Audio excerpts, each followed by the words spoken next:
9-5-66 कर।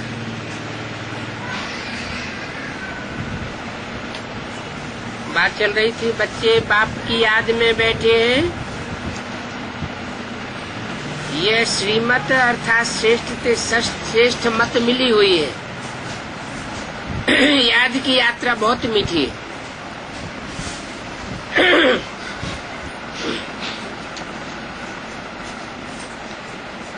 बच्चे नंबरवार पुरुषार्थ अनुसार जानते हैं कि जितना बाप को याद करेंगे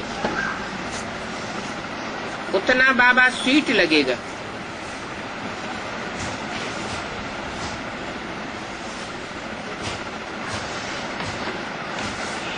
याद का बैलेंस बढ़ता जाएगा और बाबा की स्वीटनेस अनुभव होती जाएगी, क्योंकि सैक्रीन है ना। एक बाप ही प्यार करते हैं, बाकी तो दुनिया में सब मार देते हैं। क्यों? ऐसा किस लिए? क्योंकि बाप सुप्रीम सोल में देहभान नहीं है, और जो भी मनुष्य मात्र है सब में देह भान आता है। देहभान की मार सारी दुनिया को अनुभव होती है। दुनिया सारी एक दो को ठुकराती है ना। बाप प्यार करते हैं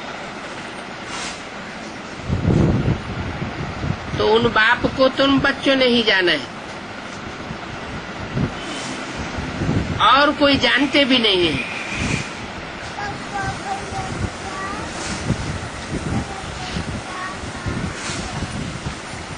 क्या? उन बाप को ब्रह्मा के तन में बैठा बोल रहा है और सुप्रीम सोल ही बोल रहा है। 66 की बात है तो उनको क्यों कहा? इशारा दिया कि जो आने वाला भविष्य का पार्ट है वो बाप का पार्ट है।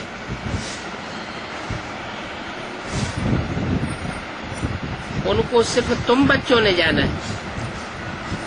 बाप तो इमर्ज करके बोलते हैं। बाप कहते हैं जो मैं हूँ और जैसा हूँ, और मैं कितना बड़ा हूँ बताओ। हमारा बाप कितना बड़ा है? कोई बच्चे ने कहा बिंदी, तो वंडरफुल बात है ना। है बहुत बड़ा बाप, लेकिन है बिंदी। परमपिता परमात्मा पतित पावन तुम्हारा बाप कितना बड़ा है? तो कहते बिंदी है, और तो कोई जानते ही नहीं। बच्चे भी घड़ी घड़ी भूल जाते हैं। कहते हैं भक्ति मार्ग में तो बड़ी बड़ी चीजों की पूजा करते थे, बड़े बड़े शिवलिंग बनाते थे, और यहाँ ज्ञान मार्ग में कहते हैं कि परमात्मा परमपिता बिंदु है। अब बिंदु को याद कैसे करें?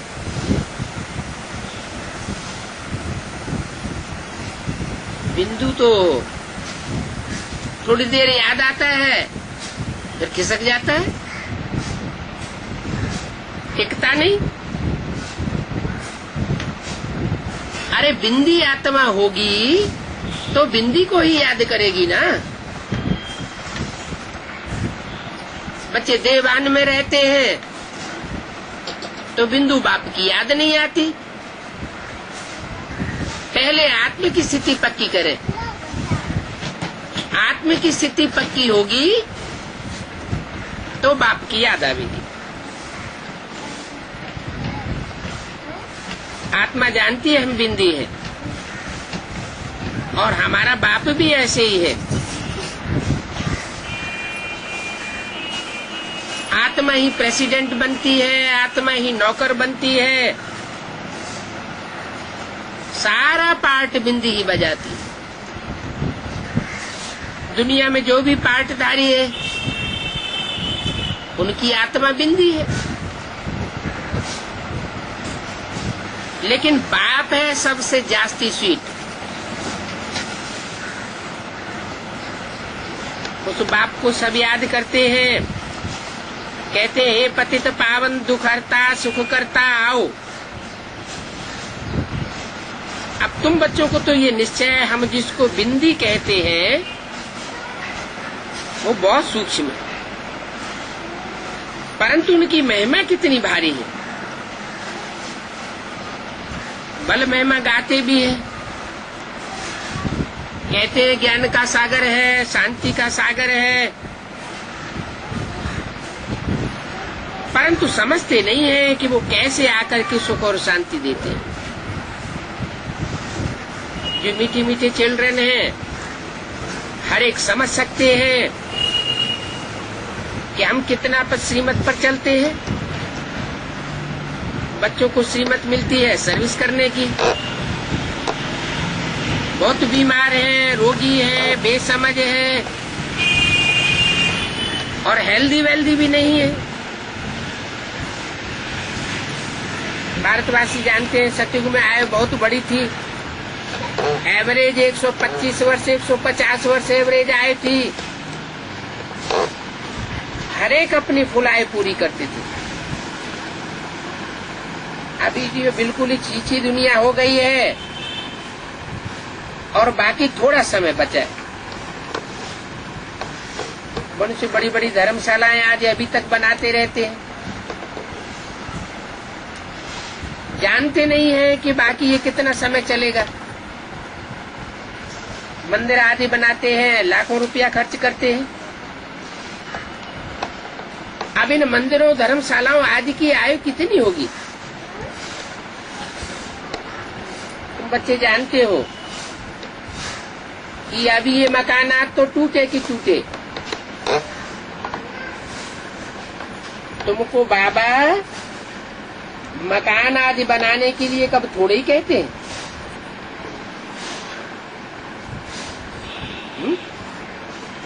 मकान आदि बनाने के लिए नहीं कहते, नहीं कहते हैं तो ब्रह्मा कुमारी विद्यालयों में ढेर के ढेर ये मकान कैसे बनते चले जा रहे हैं।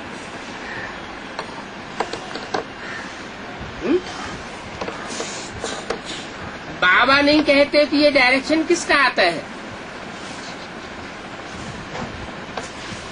बाबा तो कहते अब तुमको कोई प्रॉपर्टी नहीं बनानी है, प्रॉपर्टी सब धूल में मिलने वाली है। अभी भी देखते हैं कि प्रॉपर्टी की कीमत कम होती जा रही है।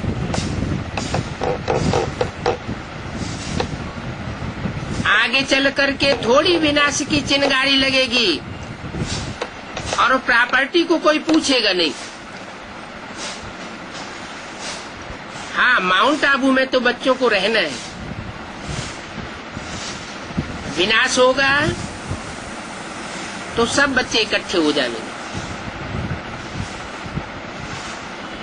जो बच्चे होंगे वो इकट्ठे हो जाएंगे। कौन से बच्चे? पहली लाइन में ही बता दिया, जो श्रीमत पर चलने वाले होंगे वो वहां इकट्ठे हो जाएंगे। अगर श्रीमत पर चलने वाले न हुए तो भाग जाएंगे। अव्यक्तवाणी में बोल भी दिया, मधुबन वालों को मधुबन छोड़ना पड़ेगा,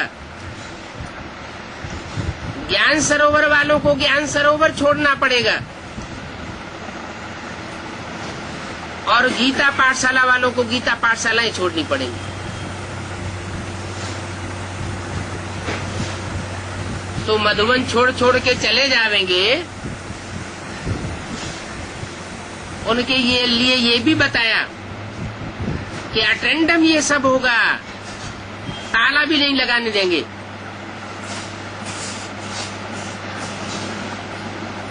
तो क्या मधुबन खाली हो जाएगा?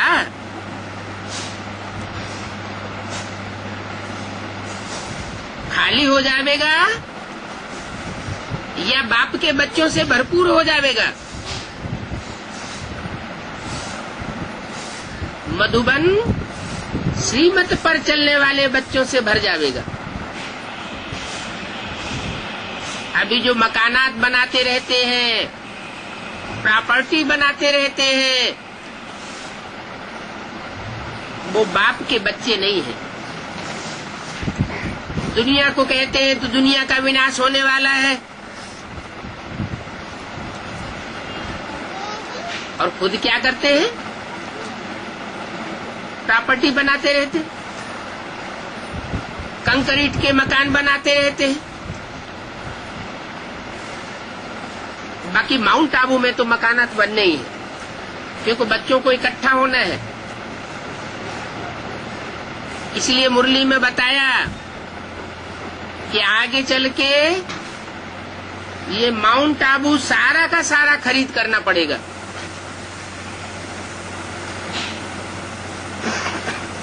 क्योंकि बहुत बच्चे आकर के इकट्ठे होंगे, तो वो बच्चे वही बच्चे होंगे जो श्रीमत पर चलने वाले होंगे। श्रीमत से सदगति और मनुष्य मत से दुर्गति। तो बाबा मकान आदि बनाने के लिए नहीं कहते हैं तुम अपने ही घर में एक कमरे में हॉस्पिटल कम यूनिवर्सिटी बनाओ। माने जिस मकान में रहते हो, चाहे किराए का मकान है चाहे अपना मकान है, भले पुराना मकान है, उसी की थोड़ी रिपेयरिंग करके उसमें यूनिवर्सिटी कम हॉस्पिटल खोल सकते हो। तुमको मकान आदि कुछ बनाने, पैसा खर्च करने के लिए कब नहीं कहते।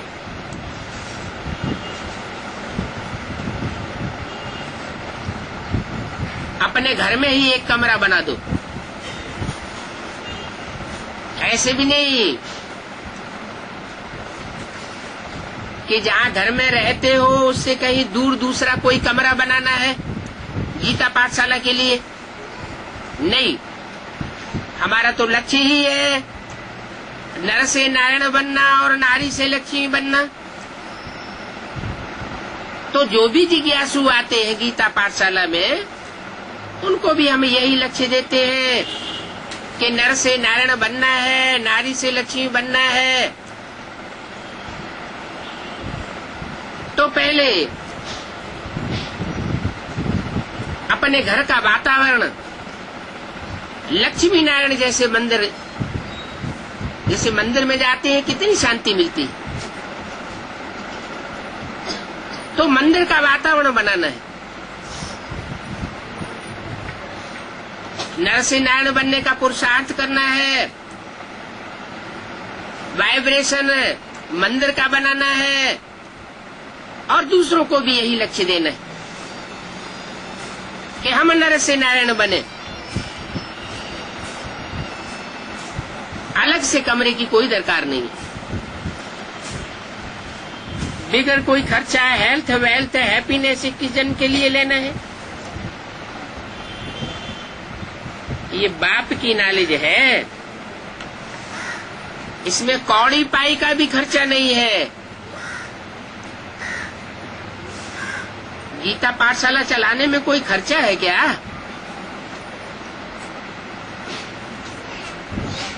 ये भी समझाया है। तुमको सुख बहुत मिलता है, इनको सुख बहुत मिलता है। जो बच्चे बाप की श्रीमत पर चलने वाले हैं, उनको सुख बहुत मिलता है, और श्रीमत की अवहेलना करते हैं, उतना ही सुख कम हो जाता है। तुम्हारे लिए है 3/4 हिस्सा सुख, और दूसरे धर्म में जो कन्वर्ट होते हैं या दूसरे धर्म की जो भी आत्माएं हैं, उनका आधा सुख है और आधा दुख है। ऐसे क्यों है? इसका कारण क्या है? क्योंकि दूसरे धर्म को फॉलो करने वाले जरूर दूसरे धर्म पिताओं की मत पर चल पड़ते हैं, देहधारी गुरुओं की मत पर चल पड़ते हैं।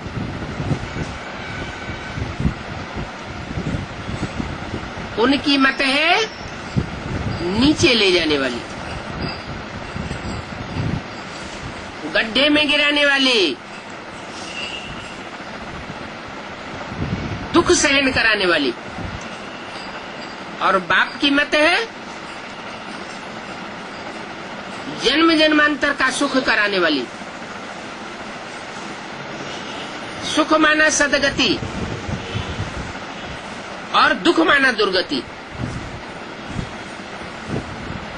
इसलिए बाबा ने स्लोगन बनवाया कि घर घर में ये स्लोगन टंगा रहना चाहिए,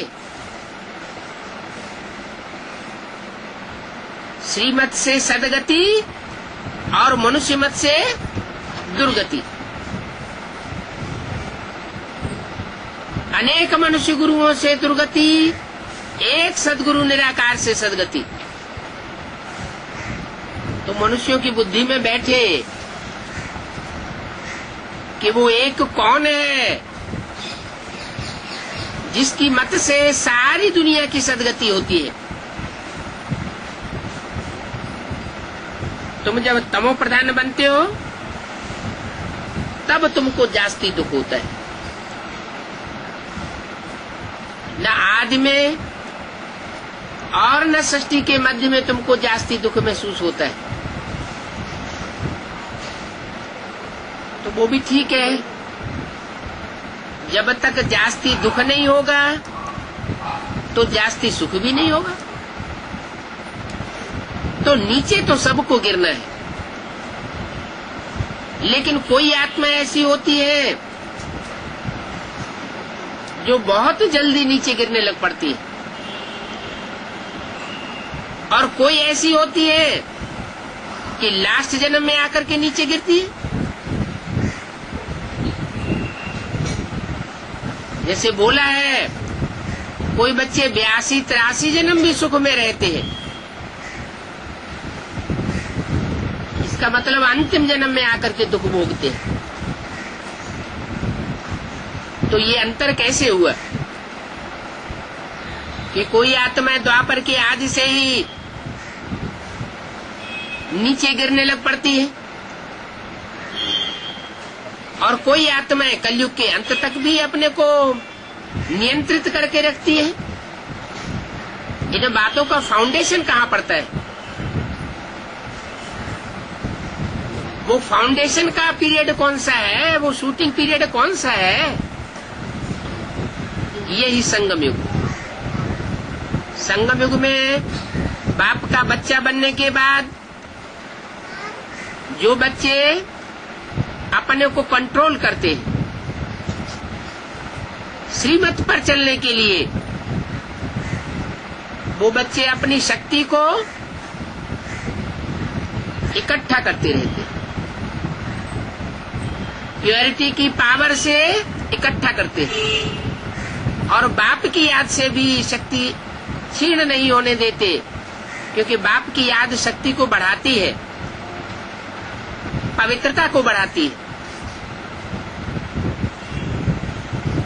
दोनों बातें अरस परस हैं। पवित्रता से योग बल में बढ़ोतरी होती है और योग बल से पवित्रता में बढ़ोतरी होती है।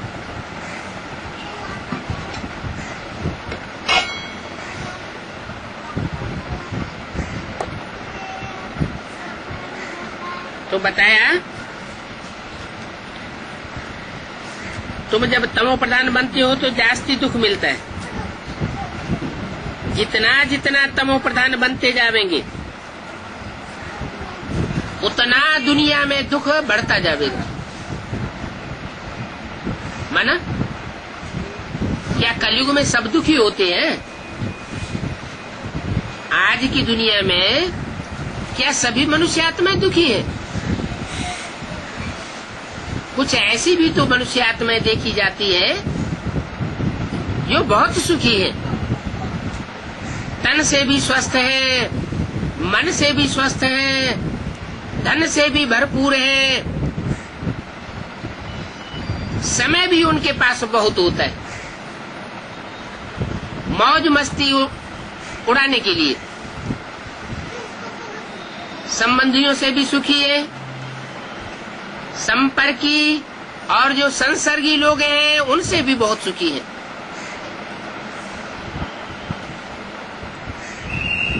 तो क्या कहे कि दुनिया तमो प्रधान हो गई, उनके ऊपर क्यों नहीं असर पड़ा? ये सारा ही शूटिंग के पीरियड का कमाल है। शूटिंग के पीरियड में कोई आत्माएं आदि में ज्ञान में आती है, कोई मध्य में ज्ञान में आती है और कोई अंत में ज्ञान में आती है। जो आत्माएं जब ईश्वरीय नॉलेज में आती है, निश्चय बुद्धि बनती है, तो वो सात्विक स्टेज में होती है। जब सात्विक स्टेज में होती है तो उनका सुख का मात्रा बढ़ जाता है, वो रिहर्सल हो जाती। आजकल करिए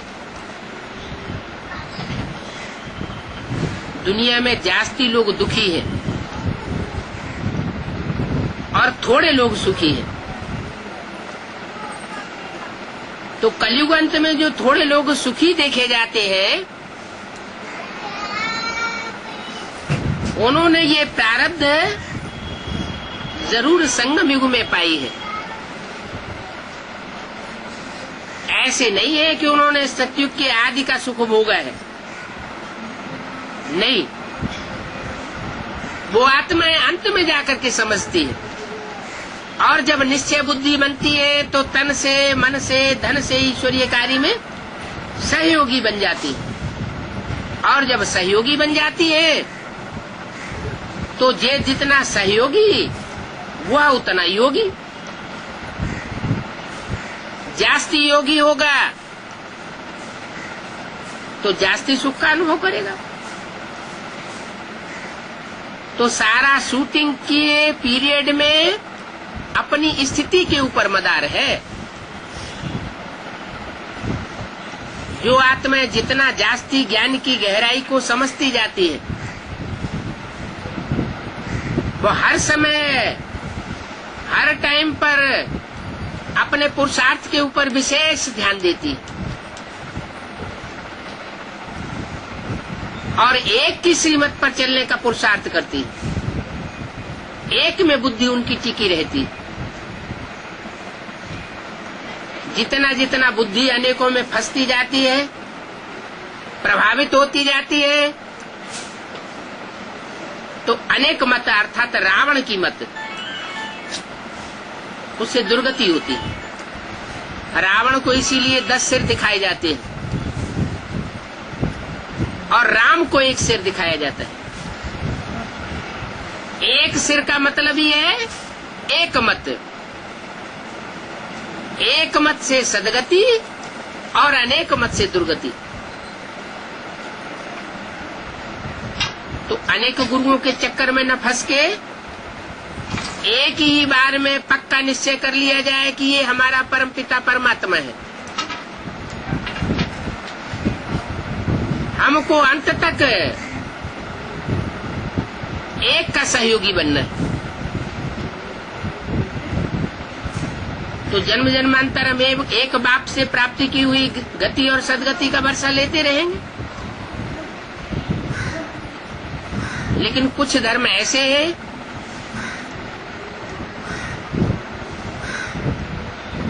जो व्यभिचारी बनते हैं और व्यभिचार फैलाते हैं। बुद्धि एक जगह टिकने का सवाल ही नहीं। जैसे विधर्मियों में से पहला धर्म है इस्लाम धर्म। तो इब्राहिम जब से आते हैं तो जरूर पहले पहले कोई आत्मा पतित बनती है जिसमें उनको प्रवेश करना है।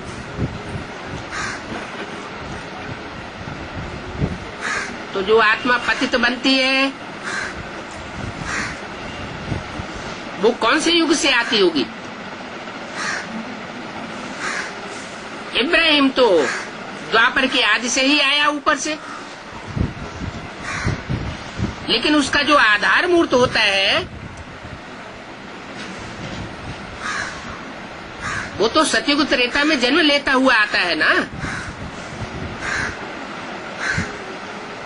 संगम युग में परमात्मा बाप उस आधार मूर्त आत्मा को पहले कलेक्ट करते हैं, देवी देवता सनातन धर्म में ले जाने के लिए। अब चूंकि वो दूसरे धर्म में कन्वर्ट होने वाली आत्मा है, पहले पहले कन्वर्ट होती है, तो पहले पहले कन्वर्ट होने के कारण वो जन्म जन्मांतर जास्ती विविचारी बनती जाती है। विविचारपने के संस्कार हैं, अनेक मतों पर चलने के संस्कार हैं, इसलिए वो तीव्रता से नीचे गिरती है। द्वापर युग शुरू हुआ और आत्माएं भी नीचे गिरती है। कोई भी धर्म में कन्वर्ट होने वाली देव आत्माएं नीचे गिरती है, क्योंकि देवताओं में भी नंबरवार है। कोई देवात्मा ऐसी है जो द्वापर के आदि से ही कन्वर्ट होना शुरू हो जाती है, कोई देवात्मा ऐसे है जो अंतिम जन्म में जाके कन्वर्ट होती है, और कोई ऐसी है जो आदि से अंत तक कन्वर्ट होती नहीं। तो ज्यादा पतित कौन बनेगी?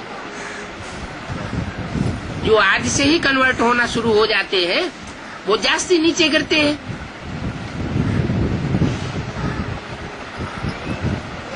तो विधर्मी और स्वधर्मी,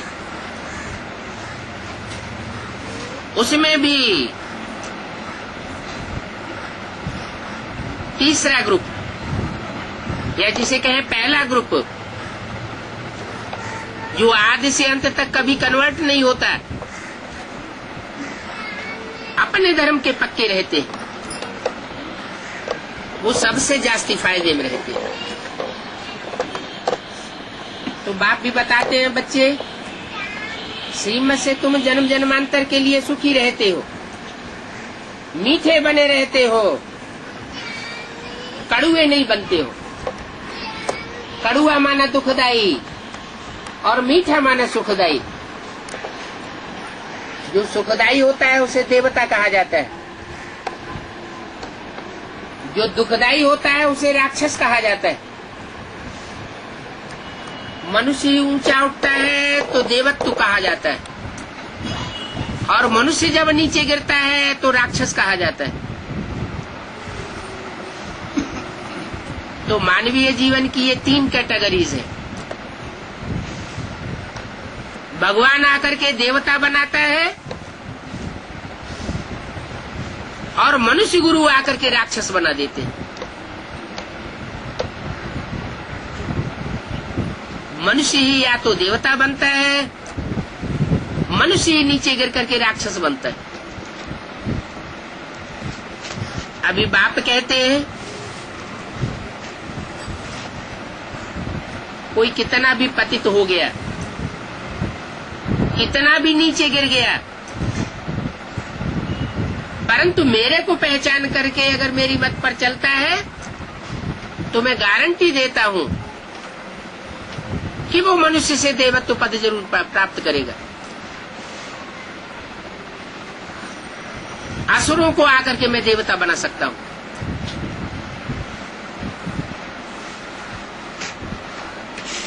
इस जन्मों के लिए हेल्थ, वेल्थ, हैप्पीनेस कंप्लीट देता हूं, और 21 जन्मों के आधार पर 63 जन्म द्वापर और कलयुग में भी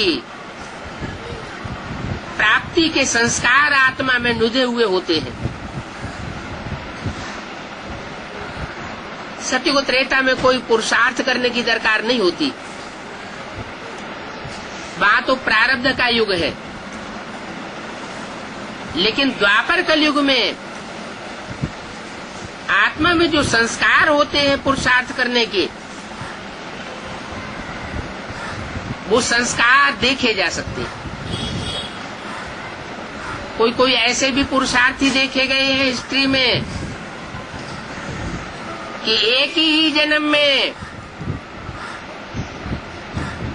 वह सिपाही से ऊंचे बढ़कर के सम्राट बनकर के बैठ गए।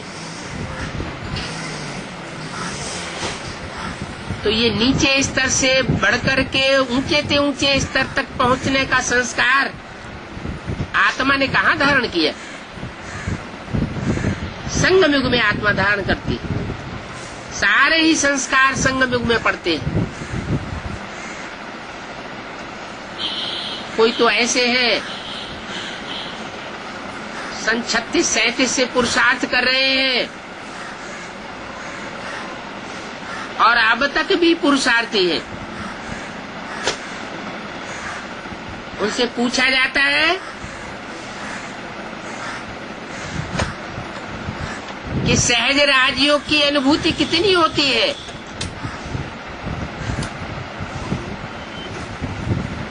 सहज है या कठिन है? तो कहते हैं बिंदी को कैसे याद करें? बिंदी की याद तो टिकती ही नहीं। तो कारण क्या हुआ? कोई के लिए सहज है और कोई के लिए कठिन है। ये संगम युग में संस्कार भरे जा रहे हैं। मुरली बोलती है कि ब्रह्मा को याद नहीं करना है। ब्रह्मा को याद करेंगे तो पतित बन जाएंगे। इनका चित्र भी नहीं रखना है। समझाने के लिए तो त्रिमूर्ति में ब्रह्मा का चित्र दिया ही हुआ है। अलग से ब्रह्मा का चित्र रखने की कोई दरकार नहीं। लेकिन जो मुरली के डायरेक्शन पर नहीं चलने वाले हैं, उनका लगाव लगा हुआ है ब्रह्मा के चेहरे से, ब्रह्मा के शरीर से, क्योंकि उस चोले से उन्होंने सुख लिया है। तो वो सुख याद आता है।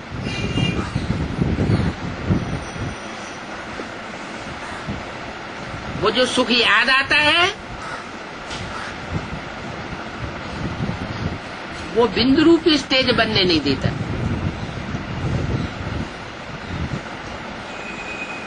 मुरली में डायरेक्शन बाबा ने दिया है तो जरूर उसमें कोई विशेष बात है, रहस्य की,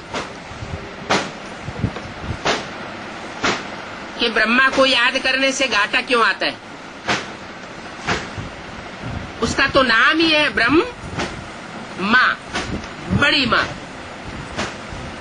जो भी फीमेल चोले हैं या जो भी फीमेल पार्टधारी हैं, उन पार्टधारियों में सबसे जास्ती फीमेल तत्व का पार्ट बजाने वाली।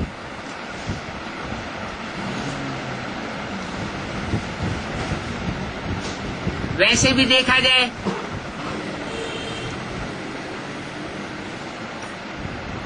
तो आज की दुनिया में माताएं सबसे जास्ती दुख सहन करती हैं।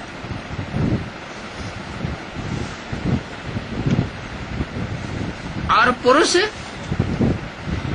दुख सहाने के निमित्त बन जाते हैं।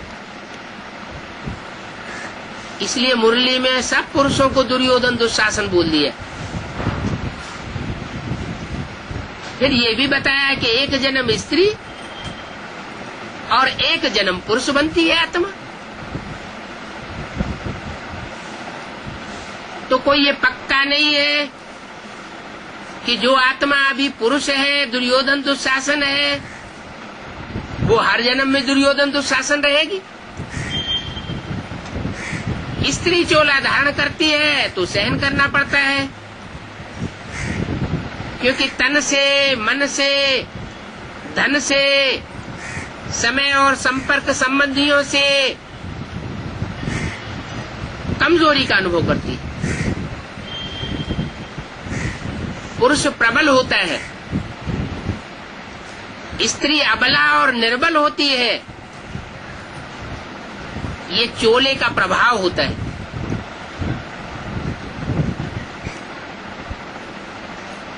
फीमेल और मेल, जैसे वायर होता है बिजली का,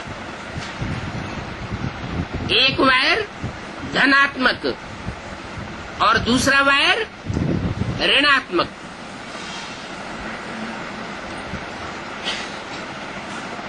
तो धनात्मक उसके संसर्ग संपर्क में जास्ती आवेंगे तो बिजली कौंध जावेगी,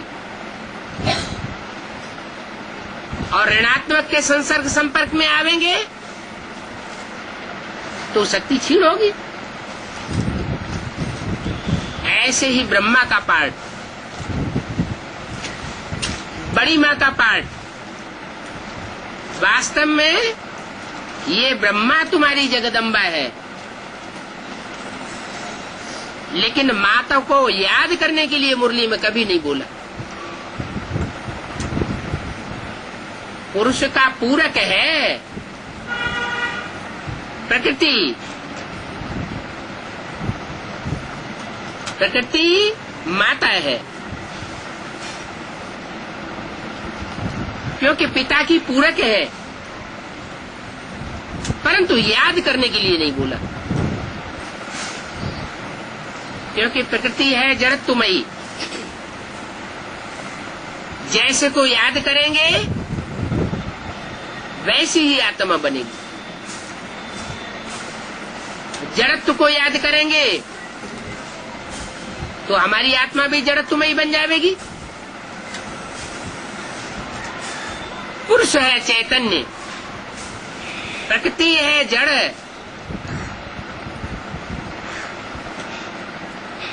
जड़ और चेतन दोनों के मिलाप से ये सृष्टि चलती है। लेकिन उत्थान कैसे होता है और पतन कैसे होता है? जैसे जैसे प्रकृति में पोल्यूशन बढ़ता जाता है, वैसे वैसे सृष्टि का पतन होता जाता है।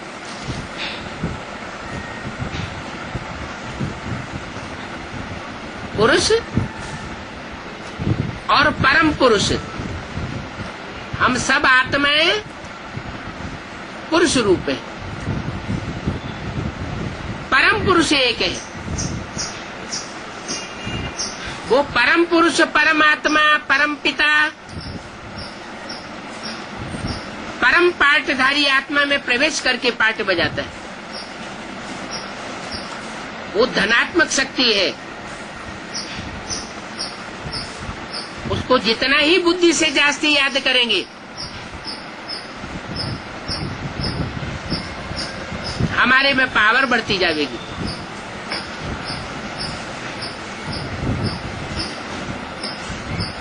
लेकिन कमजोर आत्माएं होती हैं, जो दूसरे धर्म में कन्वर्ट होने वाली आत्माएं होती हैं, आसुरी गुण धर्म को धारण करने वाली आत्माएं होती हैं, वो कमजोरी को पकड़ लेती है। जो बाप के बच्चे हैं, सूर्यवंशी और चंद्रवंशी,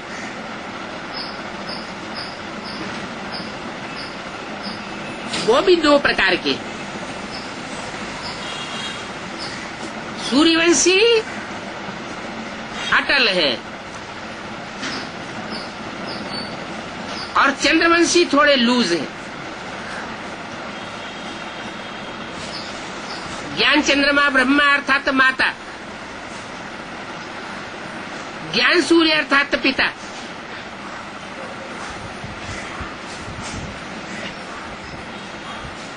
बच्चों के सामने माँ ममत्व के कारण मजबूर हो जाती। बाप मजबूर नहीं होता, और बच्चे उसका जो बच्चे आसुरी प्रकृति वाले होते हैं, वो माता की लूजनेस का गलत फायदा उठा लेते हैं,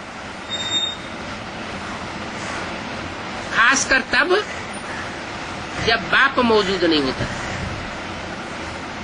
यज्ञ के आदि में ही बाप का पार्ट बजाने वाली, ज्ञान का बीजारोपण करने वाली आत्मा तो चली गई,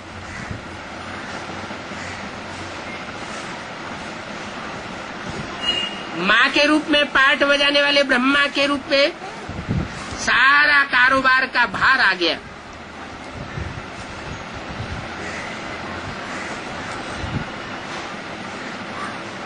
बुद्धि प्रकृतिमयी जड़मयी थी, बच्चा बुद्धि थी,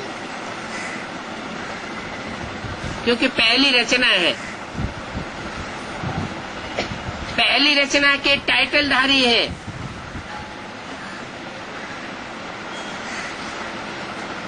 ब्रह्मा, ओरिजिनल ब्रह्मा पहली रचना है, और टाइटलधारी ब्रह्मा फर्स्ट क्लास रचना है, क्योंकि कृष्ण के रूप में नई सृष्टि में जन्म लेने वाली आत्मा है। तो जो रचना होती है वो रचयिता के मुकाबले पावरफुल नहीं होती,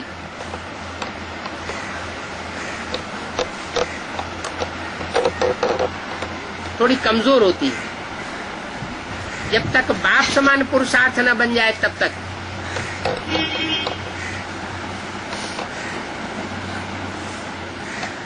वो ब्रह्मा की सोल ने जो 68 तक पुरुषार्थ किया, ज्ञान को ग्रास्प किया,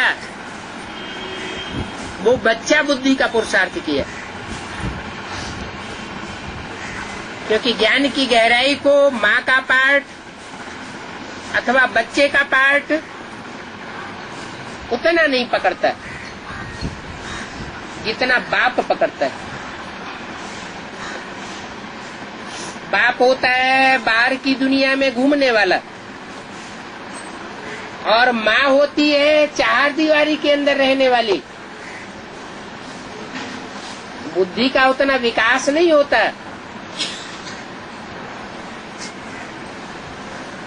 इसलिए ब्रह्मा ने जो पुरुषार्थ किया वो बच्चा बुद्धि का पुरुषार्थ हुआ। लेकिन मुरली में ये भी बोला हुआ है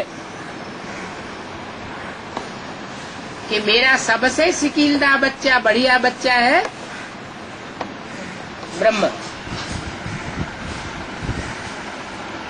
तो जो सिकीलदा बच्चा है वो भले शरीर छोड़ देता है, लेकिन शरीर छोड़ने के बावजूद भी उसे दात मिलती है विशेष आत्मा में प्रवेश करके संग का रंग लेने की।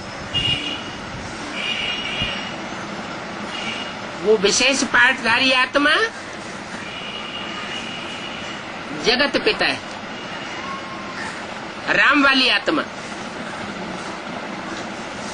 उसमें जब प्रवेश करता है तो संग के रंग से स्वतः ही उसकी बीज रूपी स्टेज बन जाती है। जिस ब्रह्मा के लिए कह दिया कि इस ब्रह्मा को याद नहीं करना है, क्यों कह दिया? क्योंकि माँ साकारी होती है, माँ निराकार नहीं होती। जितनी साकारी चीज उतनी कम पावरफुल, देवान वाली होती है, और जितनी निराकारी उतनी ज्यादा पावरफुल। तो ब्रह्मा जो 68 में 69 में चोला छोड़ने के बाद साकार शरीर से तो मुक्त हो जाता है, लेकिन सूक्ष्म शरीर में बंध जाता है। वो सूक्ष्म शरीरधारी आत्मा भी जब राम के चोले में प्रवेश करती है तो बीज रूप स्टेज धारण कर लेती है। और वो जितनी पावरफुल बनती है उतनी पावर 500 करोड़ मनुष्य आत्माओं में से और कोई भी नहीं धारण कर पाती।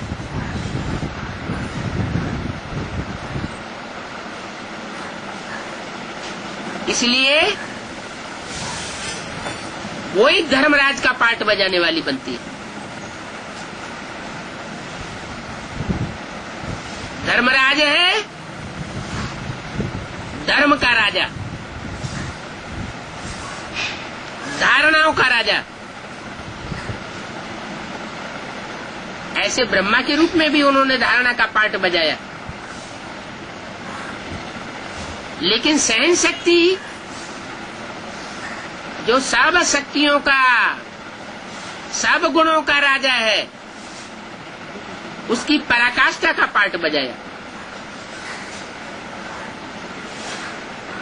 सामना करने की शक्ति का पार्ट नहीं बजाया,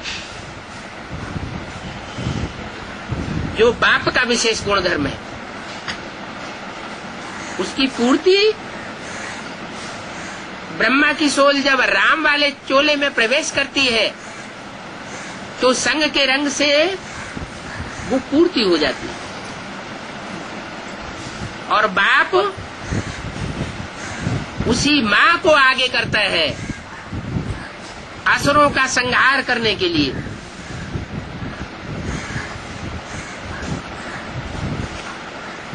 क्योंकि ब्राह्मणों की दुनिया में आसुरी गुणों को धारण करने वाले ब्राह्मणों ने उस मां को ही दुख दिया था, बाप को दुख नहीं दिया। और बाप दुख लेता भी नहीं। तो जो मां दुख का बंधन बांधती है बच्चों के साथ, वही मां की सोल राम वाले चोले में प्रवेश करके इतनी सशक्त बन जाती है कि बच्चों का पूरा मुकाबला कर लेती है। शेरनी शक्ति का पार्ट बजाती है। और फिर उस रूप की पूजा होती है ब्रह्मा की जगदम्बा के रूप में। ब्रह्मा के रूप में पूजा नहीं होती, जगदम्बा के रूप में पूजा होती है।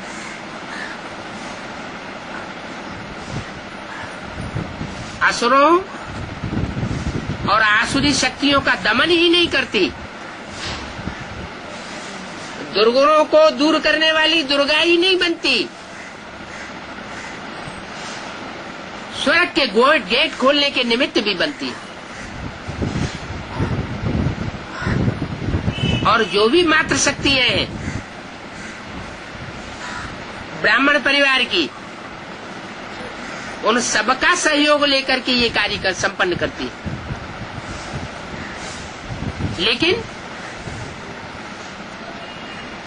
लेकिन क्या?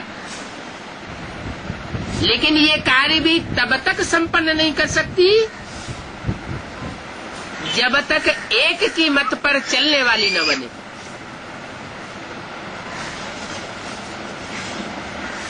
अनेक बच्चों से प्रभावित होकर के जब तक चलती है तब तक माता की दुर्गति होती है, और एक बाप की मत पर जब चलती है तो सदगति को पाती है। उस एक के सदगति पाने से सारी दैवी सृष्टि, मनुष्य सृष्टि सुखी हो जाती है।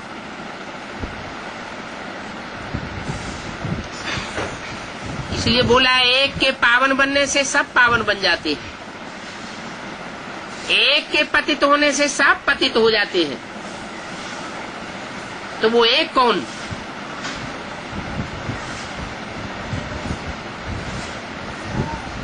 जिसके ऊपर सारा मदार है, सारे ब्राह्मण परिवार का मदार है, सारी दैवी सृष्टि का मदार है, और 500 करोड़ की सृष्टि का मदार है।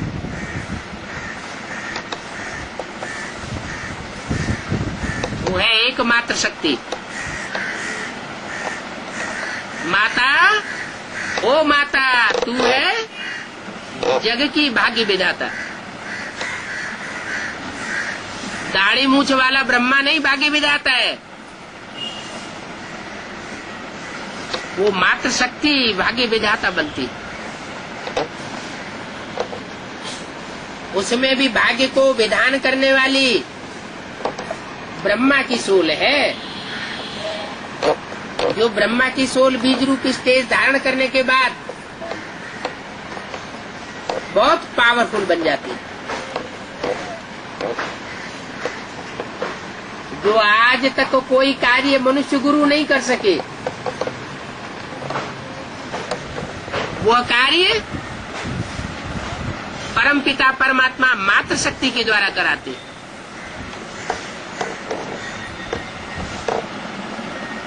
तो ये बात साबित हो जाती है कि श्रीमत पर चलने वाले बच्चे प्राप्ति करते हैं और प्राप्तियां कराने के निमित्त बनते हैं। शिक्षा खुद भी लेते हैं और दूसरों को शिक्षा दिलाने के निमित्त बनते हैं। नहीं तो सारी दुनिया अनेकों मनुष्य गुरुओं के चक्कर में फंसी हुई है। न एक को पहचानती है, न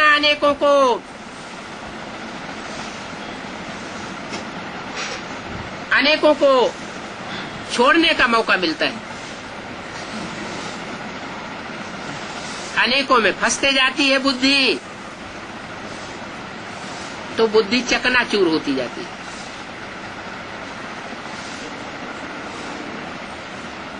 एक में सारी पावर भरी हुई है, लेकिन उस एक को पहचानना बहुत जरूरी है। ये पहचान में भी गड़बड़ हो जाता है। इसलिए बाप कहते हैं, मैं जो हूँ, जैसा हूँ, जैसे रूप में पाठ बजाए रहा हूँ, साथ में रहने वाले भी मेरे को नहीं जान पाते। बोलते हैं कोई विरले जानते हैं, विरले जानते हैं, लेकिन साथ में रहने वाले नहीं जानते हैं। ऐसे नहीं कि सब नहीं जानते, कोई कोई ऐसे हैं जो साथ में भी रहते हैं लेकिन फिर भी नहीं पहचान पाते। क्योंकि साथ में रहते हुए भी अगर कोई दूसरों की मत पर चलता रहे, देखने में ये आता है कि सरेंडर है, कंधे पे चढ़ा हुआ है, लेकिन मन बुद्धि से दूसरों को फॉलो करता है। भले मधुवन में रहा पड़ा है, लेकिन मन बुद्धि बाहर की ओर भागती है, तो पावरफुल बनेगा या कमजोर बनेगा? कमजोर ही होता जाएगा। तो यही बात है। कोई जरूरी नहीं है कि जो साथ रहने वाले हैं वो बाप को पूरा जानते हैं, इसलिए साथ रहते हैं।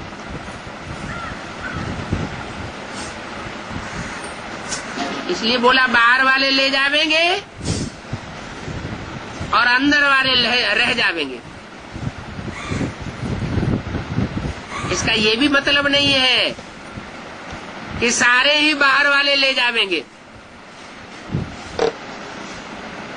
फिर तो ढेर सारी मालाएं बनानी पड़े, क्योंकि 500 करोड़ सारे ही तो बाहर वाले हैं।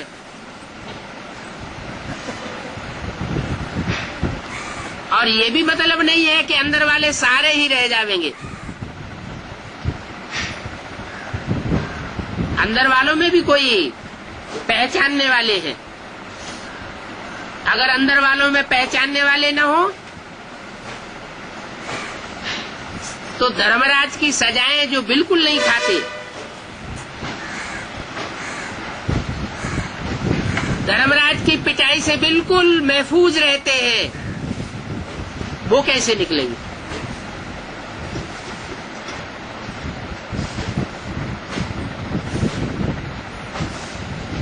तो अंदर वाले सब नहीं रह जाएंगे।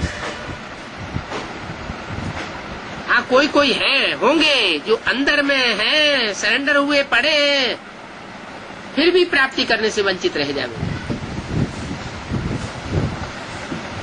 कारण क्या है कि एक को पहचाना नहीं, अनेकों में बुद्धि को फंसाया, अनेकों से प्रभावित होते रहे, तो प्रभावित होने के कारण प्रजा बनने की शूटिंग करते रहते।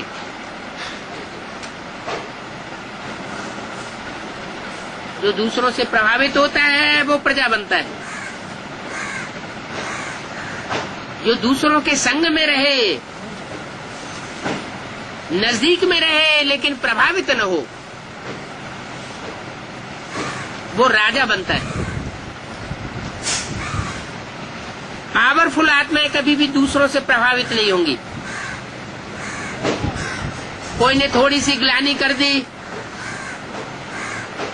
कोई ने गाली गलौज दे दिया, कोई ने उलट पुलट बोल दिया, दूसरों के सामने बेइज्जत कर दिया और प्रभावित हो गए, अवस्था नीचे गिर गई, तो क्या साबित होता है? प्रजा बनने वाली क्वालिटी की आत्मा है या राजा बनने वाली आत्मा है? हैं? क्या कहेंगे? प्रजा वाली आत्मा हुई। राजा कभी दूसरों से प्रभावित नहीं होता।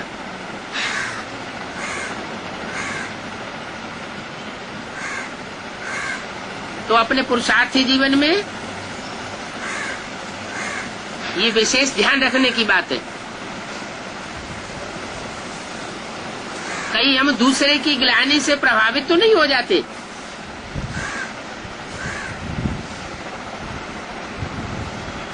दूसरे के उल्टे सीधे वचनों से हमको घाव तो नहीं लग जाते।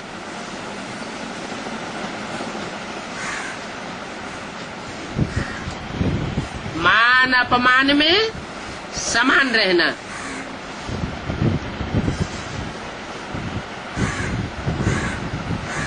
उसको कहेंगे पावरफुल आत्मा। और ऐसे पावरफुल वही बनते हैं जो एक के ऊपर आस्था रख करके चलते हैं। ऊंचते ऊंचे एक को पहचानते हैं।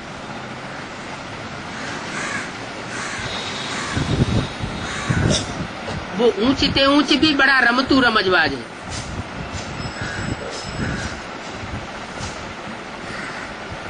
सुबह का अमीर और शाम का फकीर का पार्ट बजाता है। कभी छोटा रूप धारण कर लेता है और कभी बड़े से बड़ा रूप धारण करता है।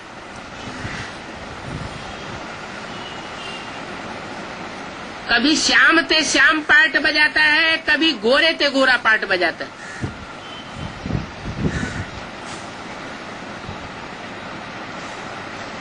श्याम पार्ट बजाता है तो भी ऊंचा है, और गोरे ते गोरा पार्ट बजाता है तब तो ऊंचा है ही। इसमें गुह्य राज भरा हुआ है। इस गुह्यता को पहचानना